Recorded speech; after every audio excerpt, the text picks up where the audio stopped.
Happiness plays a pivotal role in our lives, and yet for many men it can be overlooked, it can be taken for granted, it can be even viewed as a byproduct of a lifestyle that is yet to be lived.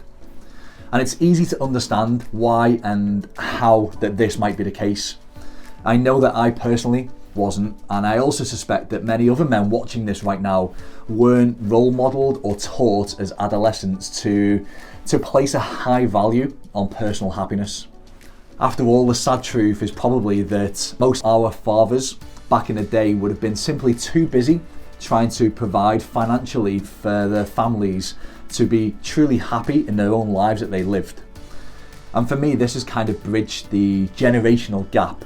When we look societally, there's a lot of men now in their 30s and 40s that are simply too busy in their lives to concentrate on the things that bring them and make them happy. To demonstrate my point, try to name 14 things that you've done in the past week. That's only 2 things per day that you've done in the last week that bring you or that boost your levels of happiness. Because I'm sure now that there'll be men watching this video that already know that they don't do enough to be happy in their own lives. And I am conscious when I say this that everybody will have their own definition of what makes them feel happy. But yet, broadly speaking, happiness is this kind of state. It's a feeling, and like any other state or feeling, it will pass. And if we don't do the things, or we don't choose to experience the things that make us happy, then quite frankly, we won't be.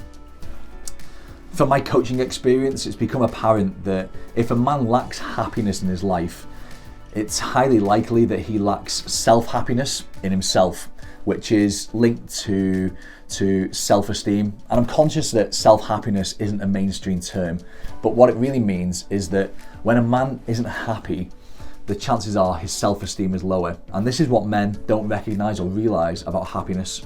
A lack of happiness in your everyday life can adversely impact your levels of self-esteem. And without reasonably high levels of self-esteem, it's more likely that you'll experience stress and anxiety. And simply put, without happiness in your life, you're more likely to experience poor mental health. Einstein said, "A happy man is one who is satisfied with his present." So if you're not satisfied with where you are, you need to create some change. And here's just a few simple strategies to bring some happiness back into your life.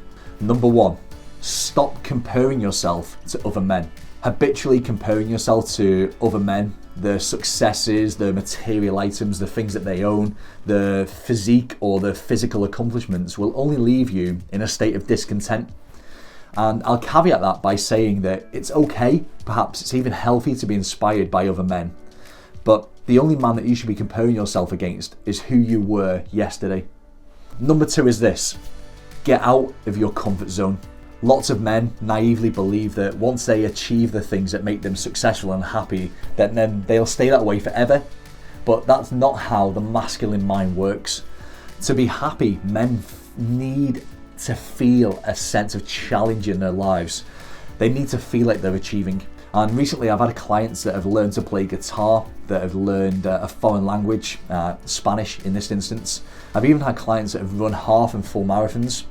But the message here is be courageous, take the comfort blanket off and set yourself a challenge or a goal, something that you'll be happy about when you achieve it. The third one is a sign of modern times, and it's put down your phone.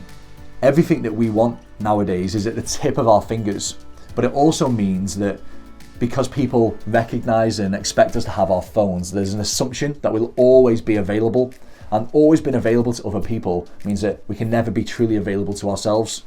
So leave your phone behind and go for what I call an awareness walk. Listen for the noises, the birds, the trees, the wind moving. Look for the things that you would normally miss or wouldn't notice. Start on the ground, the things that are small. Then look at eye level, the things that are around you. Look above you in the sky.